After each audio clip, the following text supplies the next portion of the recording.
Crazy seating ಮಹಾರಾಷ್ಟ್ರದ ಗಾಡಿ.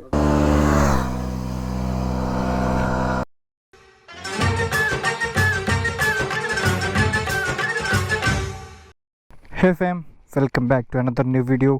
So already ನೀವೀಗ ತಮ್ಮನೇಲಿ ನೋಡಿದ ಹಾಗೆ ಇವತ್ತು ನಾವು ರಿವ್ಯೂ ಮಾಡಲಿಕ್ಕಿರುವಂಥ ಬೈಕ್ 2020 ಮಾಡೆಲ್ ವಿಟ್ಪಿಲಿಯನ್ ನಮ್ಮೊಟ್ಟಿಗೆ ಉಂಟು ಇವತ್ತು. ಸೊ ಈ ಗಾಡಿ ಈಗ MH ರಿಜಿಸ್ಟ್ರೇಷನ್ ಅದು ಆಚೆ ಇಡುವ. ಅದು ಬಿಟ್ಟು ಸೇಮ್ 250cc ಬೈಕ್. ನಿಮಗೆ ಸೀಟಿಂಗ್ ಪೊಸಿಷನ್ ಮಾತ್ರ ಅಲ್ಟಿಮೇಟ್ ಆಗಿ ಉಂಟು. ನೋಡಲಿಕ್ಕೆ ನಮ್ಮ GT 650 ಲುಕ್ಕಲ್ಲಿ ಉಂಟು. ಬಟ್ ಪವರ್ ಮಾತ್ರ ನಮ್ಮ ಡ್ಯೂಕ್ 250 ಇದೆ. 248.77cc engine, 30 bhp power. Same Duke 250 ಎಂಥ ಫೀಚರ್ಸ್ ಉಂಟು ಸೇಮ್ ಫೀಚರ್ಸ್ 250cc ಇನ್ನೊಂದು ರಾ ಪವರ್ ಮಿಷಿನ್ ಅಂತಲೇ ಹೇಳ್ಬೋದು. ಫ್ರಂಟ್ ಪೋರ್ಷನ್ ನೋಡೋದಾದರೆ ನಾವೀಗ tyre section.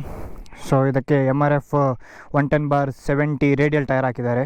ಫ್ರಂಟಲ್ಲಿ 320mm disc plate, ಹಾಗೆ ಹಿಂದೆ ನಿಮಗೆ 230mm ಡಿಸ್ಕ್ ಪ್ಲೇಟ್ ಕೊಟ್ಟಿದ್ದಾರೆ ಇದರಲ್ಲಿ. ಬ್ಯಾಕ್ ಸೈಡಲ್ಲಿ ನಿಮಗೆ ಕ್ರೇಜಿ ಅಪೋಲೋ ಟೈರ್ ಹಾಕಿದ್ದಾರೆ, ನಮ್ಮ favourite Apollo H1 150/60 ZR17 model. ಇದು ನಿಮಗೆ ಒಳ್ಳೆ ಗ್ರಿಪ್ ಇರುವ ಟಯರ್ ಅಪೋಲೋದಲ್ಲಿ. Apollo H1 is the best tyre for Duke, ಹಾಗೆ KTM ಯಾವುದೇ ಬೈಕಿಗಾದರೂ ಕೂಡ. 43mm upside down suspension in the front and back ಸೈಡಲ್ಲಿ monoshock suspension in the same as Duke 250. ಇದರ wheel base 1368mm, kerb weight 163.8 kgs. ಅಷ್ಟು weight ಗೊತ್ತಾಗೋದಿಲ್ಲ bike ರೈಡಿಂಗಲ್ಲಿ. 1 down 5 up, total 6 ಗೇಜ್. 180mm ಗ್ರೌಂಡ್ ಕ್ಲಿಯರೆನ್ಸ್ ಉಂಟು. ಬಟ್ ಹಂಪ್ ಸಿಕ್ಕಿದರೆ guarantee ಇದರದ್ದು ground touch ಆಗ್ತದೆ. ಇದರಲ್ಲಿ ಬರುವ ಹಾರ್ನ್ ಲೌಡ್ ಇಲ್ಲ ಕಾಣ್ತದೆ, ಅದಕ್ಕೆ ಡಬಲ್ ಹಾರ್ನ್ ಹಾಕಿದ್ದಾರೆ. ಸೂಪರ್ ಹಾರ್ನಿಗೆ ಉಂಟು, ನೋಡುವ ಒಮ್ಮೆ. ಇದರ fuel tank capacity 9.8 litres something. ನನಗೆ ಪ್ರಾಪರಾಗಿ ಗೊತ್ತಿಲ್ಲ, ನಾನು ಕೇಳ್ತೇನೆ ಈಗ ಅವ್ರ ಹತ್ರ, ಓನರ್ ಹತ್ರ. ಫ್ಯೂಯಲ್ ಟ್ಯಾಂಕ್ ಏತದ 9 ಲೀಟರ್. ಇದರಲ್ಲಿ ನೋಡ್ಬೋದು ಇದರ ಎಕ್ಸಾಸ್ಟ್ ಇದು DB ತೆಗೆದಿದ್ದಾರೆ.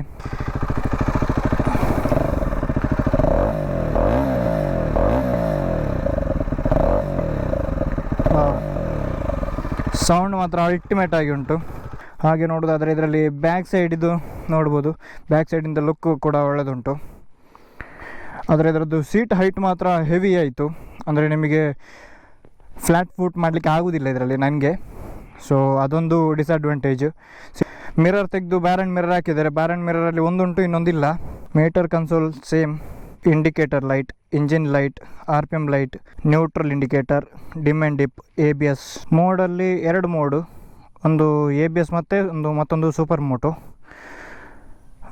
ಮತ್ತು ಇದರಲ್ಲಿ ಗೇರ್ ಇಂಡಿಕೇಷನ್ ಉಂಟು, ಟೆಂಪರೇಚರ್ ಇಂಡಿಕೇಷನ್ ಉಂಟು, ಫ್ಯೂಯಲ್ ಇಂಡಿಕೇಷನ್ ಉಂಟು, ಟೈಮ್ ಉಂಟು, ಅಷ್ಟು.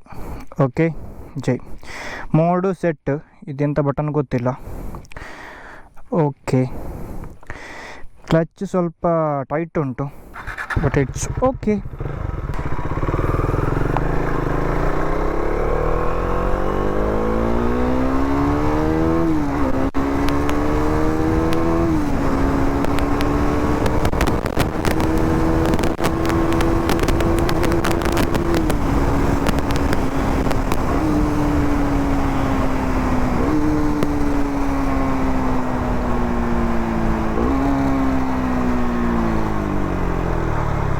ಬ್ರೇಕ್ ಅಲ್ಟಿಮೇಟ್ ಉಂಟು, ಬಟ್ ರೈಟ್ ಸೈಡಿಗೆ ವೆಯ್ಟ್ ಹೊಡಿತಾ ಉಂಟು. ಬೈಕ್ ನೋಡಲಿಕ್ಕೆ ಬೊಂಬಾಟಾಗಿ ಉಂಟು, ಬಟ್ ನಿಮಗಿದು ಲಾಂಗ್ ರೈಡ್ ಮಾಡುವವರಿಗೆ ಶೋಲ್ಡರ್ ಪೇಯ್ನ್ ಬರ್ಬೋದು. ಅದೊಂದು ಡಿಸ್ಅಡ್ವಾಂಟೇಜ್ ಅಂತ ಹೇಳ್ಬೋದು, minus point. Light okay. Light LED light ಫ್ರಂಟಲ್ಲಿ. ಇಂಡಿಕೇಟರ್ ಕೂಡ LED ಕಾಣ್ತದೆ, ಹೌದು, ಎಸ್. ಅದಾಗಿ ನಿಮಗೆ ನೋಡ್ಬೋದು ಇಲ್ಲಿ ಬ್ರೇಕ್ ತುಂಬ ಶಾರ್ಟ್ ಉಂಟು, ಮತ್ತು ಒಳಗೆ ಕೊಟ್ಟಿದ್ದಾರೆ ಡೀಪಾಗಿ. ಗಾಡಿ 18,159 ರನ್ ಆಗಿದೆ.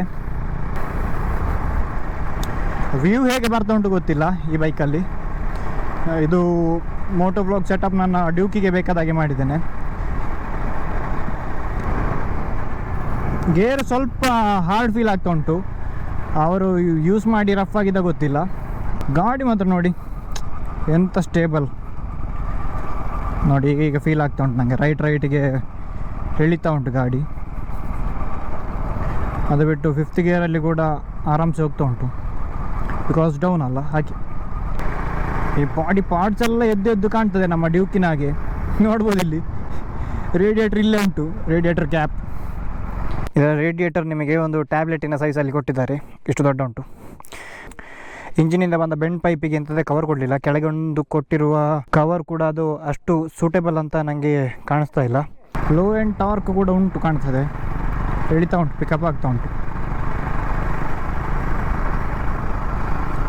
ಅದು ಬಿಟ್ಟು ಹಿಂದೆ ಕೂತ್ಕೊಳ್ಳೋರಿಗೆ ಪಿಲಿಯನ್ ಕಂಫರ್ಟ್ ಉಂಟಾ ಗೊತ್ತಿಲ್ಲ ನನಗೆ, ಮೇ ಬಿ ಇರಲಿಕ್ಕಿಲ್ಲ. ಸೇಮ್ ಡ್ಯೂಕಿನ ಹಾಗೆ ಸ್ವಲ್ಪ ಕಷ್ಟ ಆಗ್ಬೋದು, ಬಿಕಾಸ್ ಫ್ರಂಟ್ ಪೋರ್ಷನ್ ನಿಮಗೆ ಹೀಗೆ ಬಗ್ಗಿ ಕೂತ್ಕೊಳ್ಳೋದಲ್ಲ, ಆದ ಕಾರಣ ಹಿಂದೆ ಕೂತ್ಕೊಳ್ಳೋರಿಗೆ ಅಷ್ಟು ಕಂಫರ್ಟೇಬಲ್ ಇರಲಿಕ್ಕಿಲ್ಲ ನನ್ನ ಪ್ರಕಾರ. ಎಸ್, ಸೊ ಇದಿಷ್ಟು ಈ ಬೈಕಿನ ರಿವ್ಯೂ ವಿಡಿಯೋ ಆಗಿರ್ತದೆ. ನೆಕ್ಸ್ಟ್ ವಿಡಿಯೋ ಯಾವುದಂತೇಳಿ ನಿಮಗೆ ಗೊತ್ತಿರ್ಬೋದು, ಗೊತ್ತಿಲ್ಲದಿದ್ದರೆ ಪ್ಲೀಸ್ ನಮ್ಮ ಚಾನಲ್ಗೆ ಸಬ್ಸ್ಕ್ರೈಬ್ ಮಾಡಿ ಅಂತ ಹೇಳ್ತಾ, ಈ ವಿಡಿಯೋ ನೋಡಿದ್ದಕ್ಕಾಗಿ thanks. Until next video, take care, stay safe ಅಂತ ಹೇಳ್ತಾ signing off from DB. Thank you.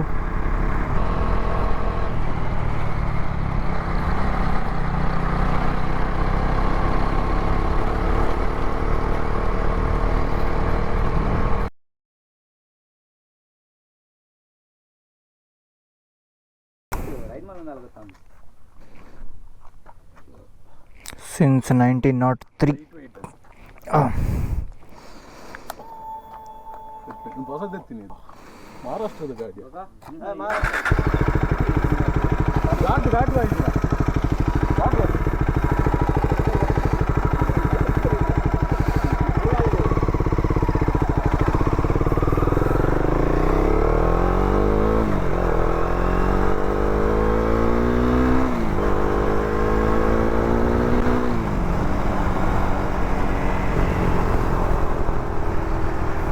ಓಹ್, ಎಂತ ಫೀಲ್ ಮಾರದು ಶೇ.